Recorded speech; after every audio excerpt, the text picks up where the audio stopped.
The word queer didn't start as a celebration of pride. For most of its life, it was an insult, something thrown at people to mark them as wrong, as strange, or as an outsider. But then, the people it was meant to wound did something remarkable. They caught it in stride and wore it on purpose. They turned this word from a weapon into a community. That is the move that is at the heart of today's episode, because to call yourself queer out loud has always been a small act of protest. Hey everyone, welcome to Lore, Language of Resistance Explorations, the show about the language that moves people. I'm your host, Tane Agrawal, and today I'm honored to be joined by Jericho Brown. Jericho is a poet, scholar, and the director of the creative writing program at Emory University. His collection, The Tradition, won the Pulitzer Prize for poetry, and he's since been named a MacArthur Fellow and a Chancellor of the Academy of American Poets. His work moves through race, faith, sexuality, and survival, trailblazing poetic form and language. Jericho, it's so great to have you. It's good to be here. And I'm so glad, you had a wonderful thing happen. You were going to say joined. You were glad to be joined by. But instead, at first, you said you were glad to be joined by. And in the African American tradition, to be joined means I can poke fun at you the whole time we're in this interview. I'll just be joining you. Okay? Okay. No, I'm just playing. Okay. Okay, I'm listening. No, that's great because I wanted to really start with where you started, right? You grew up in Shreveport, Louisiana, Black, Yeah. gay, in the Yeah. church and in the South. And from what I Mhm. understand, an environment with a lot of rules and expectations about identity. So I wanted to ask this question first to you. When did poetry first show up for you, and what did it give to you in that world that nothing else could? It's hard for me to narrow down when it first showed up because poetry was available to me in ways that might seem different from the ways in which it's available now. I actually think poetry is still very available to everyone, but I was always put in the presence of poetry. Number one, because I grew up in the Black church. And Mhm. when I was growing up in the Black church, I don't think it's necessarily like this now, but you weren't allowed to be shy. So there was always a program or a pageant or a play that you were preparing for as soon as you had speech. So young people, as young as 2 or 3 years old, would be put in a suit or a nice dress and stand in front of the audience for their Easter speech on Easter Sunday. And they would say, Happy Easter, everybody. And that would be your whole speech because that's all you had of language. And I see. everybody in the church would stand up and clap and scream, along with the recitation of scriptures and the reenactment through skits and plays of Bible scriptures. You would be able to see very young Black people get in front of an audience, the congregation, the entire sanctuary, and recite things like Still I Rise by Maya Angelou, or Phenomenal Woman by Maya Angelou, or Mother to Son by Langston Hughes, or The Negro Speaks of Rivers by Langston Hughes, or I Too by Langston Hughes. I Too Sing America by Langston Yeah. Hughes, and Ego Tripping by Nikki Giovanni. So there's a way that, not to mention, We Wear the Mask by Paul Lawrence Dunbar, or singing something like the Negro National Anthem, written by James Weldon Johnson. So the names of poets and some examples of their poems, all of that was available to me through the church. And poetry was in schools. I got William Blake, Tiger, Tiger, Burning Bright, and Emily Dickinson. I heard a fly buzz when I died, and Robert Frost. Some say the world will end in fire. I was getting poems just from going to school and doing what I was supposed to do in my homework. Do you know what I mean? Yeah. And then the third thing where I probably got a little more poetry than everybody else is that my mom was an improvisational genius. So when she couldn't be with us because she couldn't afford childcare, she knew she could drop us off at the library, and the librarians would be our babysitters, whether they liked it or not. And that wasn't a problem because we were afraid of our mother. We weren't going to tear up the library or run it over. We were going to sit in one place. And at the time, now when you go in a library, the first two floors are computers. But at the time, there were no computers, or at least not none sitting around in a library. And Yeah. so the only thing that you could do in the library is read.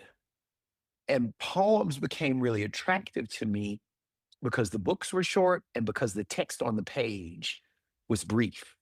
And so when I was 8 and 9 and 10 years old, I was on my own reading the poems of people like Anne Sexton and Sylvia Plath. Definitely in high school, reading Robert Lowell. My introduction to poetry goes back so far that I can't tell you when it started. Mm. But I can say that it provided for me a world outside of the world in which I was living. Poems became a place for me that I could escape to. Part of that had to do with the fact that there was so much knowledge in poems. You read enough poems, you will learn.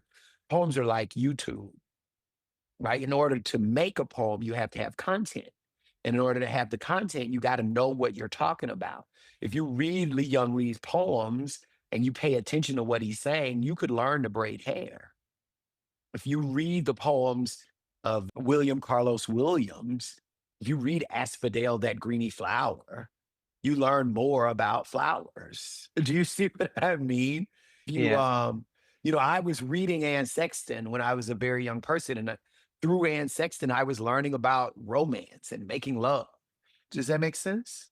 Yeah, for sure. And so I was really interested in the knowledge that I got from poetry, that it was knowledge for something that I knew I couldn't talk about with people. And I was very interested in how poems would talk about that which was happening inside themselves, in their minds or in their hearts or in their spirit. They would write about their emotional beings. And I knew I had a big emotional being. So I had something or someone to identify with. So I think that's how I got turned on by poetry. And I think that's in many ways how it continues to sustain me. Great. Yeah. So you talked about identification, which sets me up great for the next question. So we're having this discussion at the tail end of LGBTQ plus Pride Month. And there are some who view the word pride with negative connotations, right? As one of the, for example, seven deadly sins, right? So what would you say about the embrace of pride as a statement of affirmation against that perspective? Well, I think that's part of where people get pride wrong, or at least for me. I mean, maybe that's right. Maybe pride is supposed to do some of the work that you have mentioned in this question, but I don't think of it that way. I actually think that it's beautiful that pride is one of the seven deadly sins. Hmm. I like that because it allows me the opportunity to subvert and question the fact of any seven deadly sins at all. Right? Are the seven deadly sins more important than my being? No. You know what I mean? Are the seven Yeah. deadly sins more important than me living a life of joy in which I fall in love and make love? Hell no. Do you know what I'm saying? I Yeah. think it is important, obviously, to have prioritization in all things. And I might, although I haven't thought about it, I think it's important to have prioritization in all things, but I might believe that it's important to have moderation in all things. But you can't have moderation in all things if you're out here believing in sin. Mhm. Because sin says you can't do any of it. Yeah. Yeah. Moderation says you can do enough of it that you need to do. You follow what I'm saying? Yeah, yeah, I see. I also think the word pride is such an important word when in this particular context, if we're talking about pride as in gay pride or pride month, the opposite of pride is closetedness. The opposite of pride is DL culture, down low culture. Mm. Is that not a sin?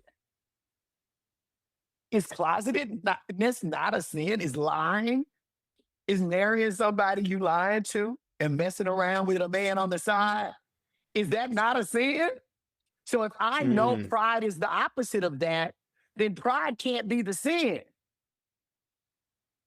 Telling the truth, yes. honesty, that can't be a sin. That's got to be a virtue.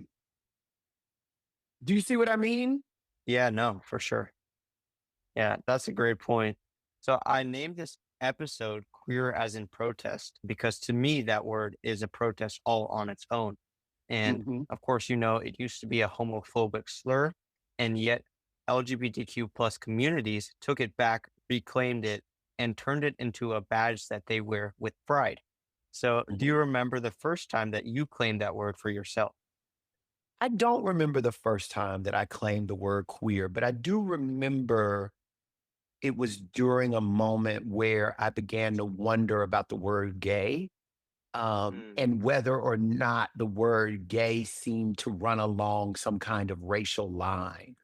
There seemed to me something that if I were able, I mean, I think I still say gay, but I think I'm much more comfortable with the word queer because I think it makes me feel more diasporic, to be quite honest with you. And I think Mm. it imbues a sense of unity among people and with people who are not necessarily gay, but still queer. And I like the word because it does not predetermine my future. My sexuality has changed over the years as it evolves, it changes as you get older if you want it to. Now, if you don't Mm. want it to, it don't have to. But if you try things, you might figure out other things that you like that you didn't even expect to like. Do you understand what I mean? Which Yes. shifts your desire, the pattern of your desire, right? It varies the pattern of your desire.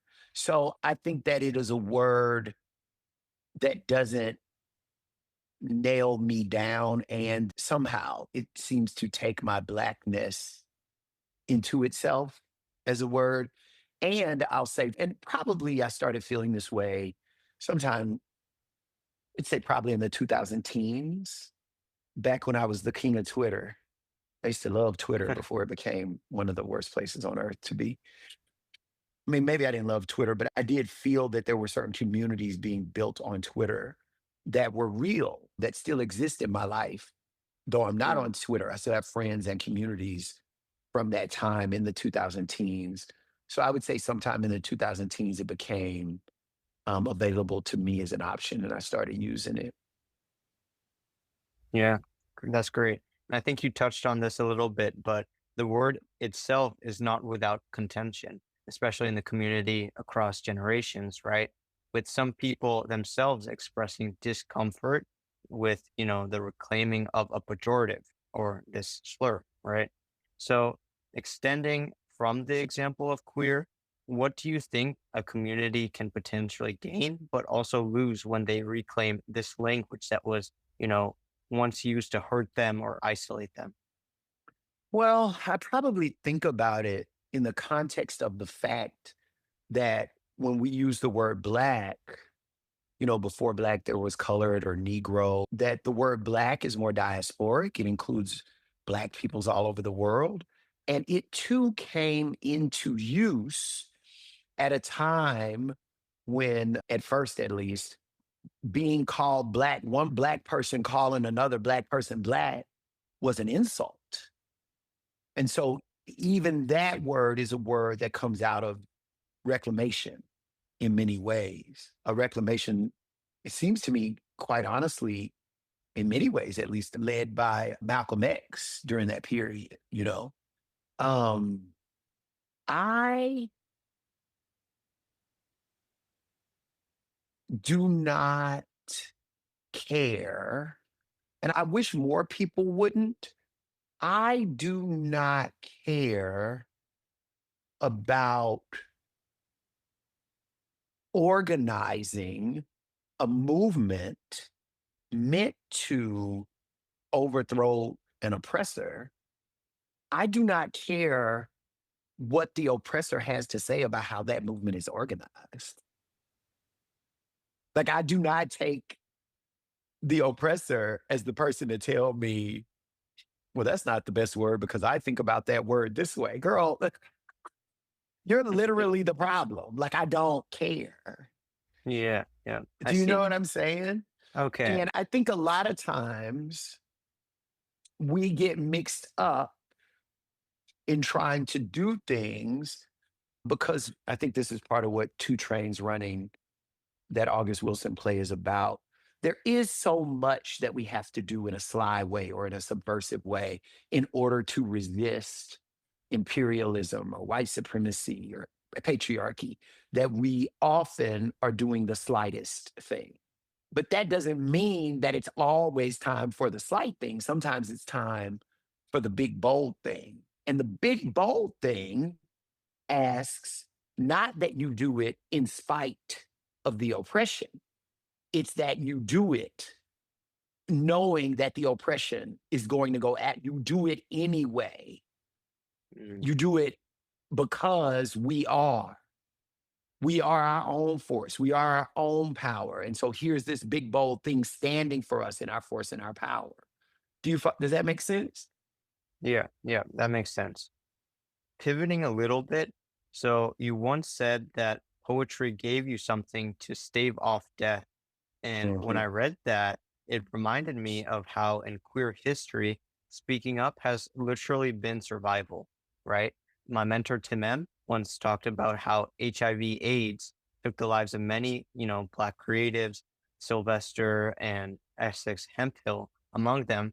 But this got me thinking about how one of the most powerful examples of queer reckoning with loss is the AIDS era posters, right? With the simple message that said silence equals death. And on the surface, this is more of like a basic equation, but it really does hold a potent, powerful call for action. So I wanted to ask you this. How do you feel about that equation today, or how do you view it today? Does it still hold? What has changed from that period? What does it say? Silence equals what? Silence equals death. Yeah, that makes sense to me. I mean, if you can't speak up for yourself, the world will try to kill you. Hmm. So, I mean, that's pretty one to one to me, I think. Okay. So think like speaking up for yourself is metaphorical. You have to be who you are out loud. Sometimes being who you are out loud isn't necessarily something anybody can hear. It's just showing that you can exist. And you must feel this way. I know I feel this way, that when I was growing up and even now, I see people in the world who remind me that I'm okay, because they're okay. They're being who they are. I see Yeah. people in the world who remind me that I exist and nothing is wrong with my existence because they're existing, and they're existing in a way that they clearly believe that there's nothing wrong with them existing. You know what I mean? So I would say Yeah. big Yeah. yes to that. For sure. Okay, so a huge part of protest language is built for crowds and mobilizations and movement, right? And this is through forms like chants and slogans, you know. But in contrast to something like slam poetry that might be more aligned with this category of protest poetry, many poems are the opposite, right? They're more quiet, they're more slow, and they offer more personal engagement with the text and the ideas on the individual level. So, what can a poem do in a fight for justice that other forms really can't? Well, I think you just said it in the question, right? Mm, That when we are doing any kind of resistance work, while, yes, we are doing that work as a collective, you still got to do that work on your own.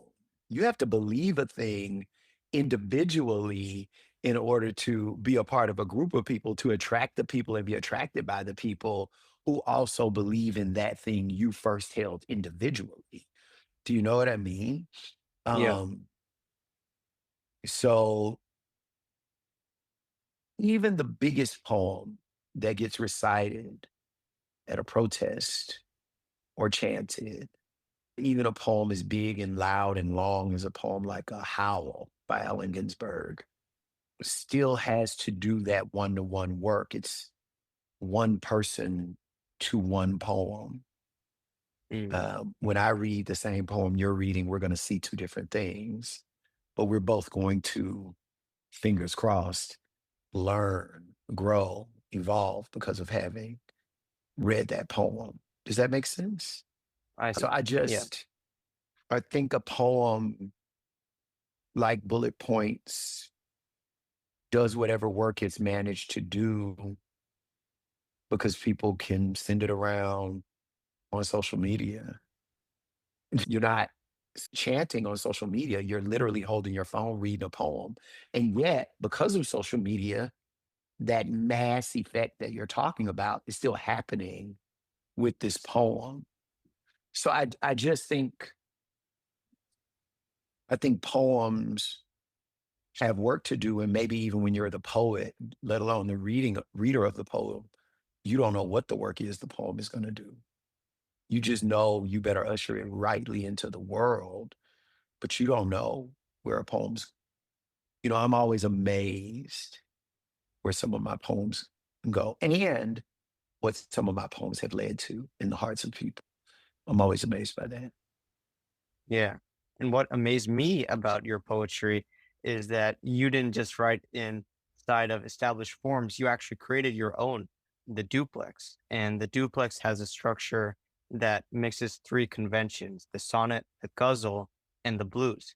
So in my episode with Tim M, he talked about viewing poetry as a protest against the king's English, right? And as a form of disidentificatory praxis, which is basically how poets and people who are marginalized can rework dominant language and culture from a marginalized perspective. So they're using language and written forms to express identities and modes of resistance that were originally never meant to be used in that sense. So, given that context, was inventing this unique form, the duplex, its own kind of resistance to traditional norms? I hope so. I mean, I hope that given who invented it, that that's the case. But I also hope that the way that the duplex in particular handles repetition, the way the duplex is invested in the blues lyric and the blues tone, I think those things make it a refutation of something that it knows it is also a part of, right? Mm, Um, I think part of the reason why the duplex was necessary for me to write is because I needed something that was mine that made a plainer statement to the world about my relationship to the sonnet. The sonnet itself is in many ways an imperial form. They don't call it an Elizabethan sonnet for nothing. Do you know what I mean? And by that, what I mean is there's this assumption about the sonnet. There's this knowledge about the sonnet. There's a knowing about the sonnet that would expect that if you're a poet, you should be able to write one. Do you know what I'm saying? But the idea of that, it gets a little weird because I can write a sonnet. And part of the mm, reason I can write a sonnet is because of that idea. Like if you're a poet, you should be able to write a sonnet. And therefore, I learned to write a sonnet. But the duplex is a way of me saying, I know who came up with that idea. I know that that idea didn't necessarily come from my ancestors.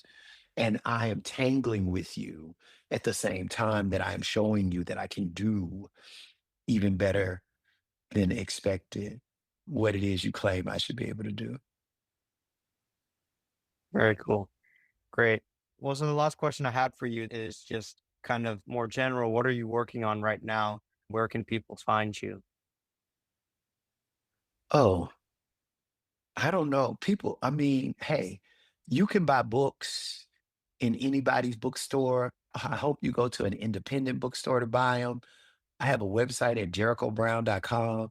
I got an Instagram where I say and do too much and show probably, not enough skin at Jericho Brown 1. That's the number one. I'm on Facebook, but I hardly ever check it. I teach when I have the opportunity, and hopefully, if you find out about me teaching in your town, you'll take a class. I'm actually teaching at Breadloaf this summer in Vermont, and I'm going to teach a duplex writing workshop while I'm there. I love teaching that workshop. It's my favorite thing to do. So I'm around. I'm easy to get, I think so. Um, and that's it in terms of where I am and the work I'm working on. I'm working on a book of poetry. I'm working on a few things actually. Mm. You know, I don't know how much I should reveal, but Okay. I am working on a book of poetry called Remote Control. But I'm working on some other things. I'm working on a critical reader of a poet that I've loved for a long time. I'm working on a spoken word album. Maybe that's a secret, but I am. Mm. Um, and I'm always trying to get better at other things. I've been taking these acting classes, so I'm sort of on the side, somewhere inside myself, like as a hobby, working on that, but also making myself available for that, making myself available for opportunities to host and MC functions. I love doing that. I'm actually the co-host of a PBS show that's coming out soon called Storytellers, where we interview all kinds of storytellers all over the country. So it's hard to say what I'm not working on. I am forever writing a memoir because I'm living every day and I'm a writer, which means I must be writing a memoir. So that's what I'm working on. I'm trying to read. Great. I'm also working on my reading. When I was a younger person, I would read a book of poetry a day.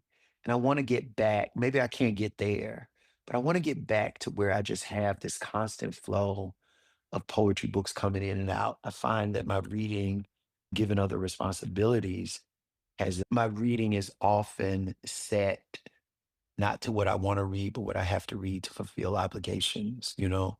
Um, so I'm often reading books because I have to blurb the book or reading novels because I have to interview the author.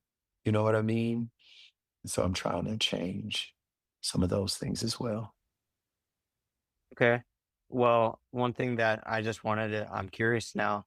You mentioned so many great authors and poets. Who's your favorite?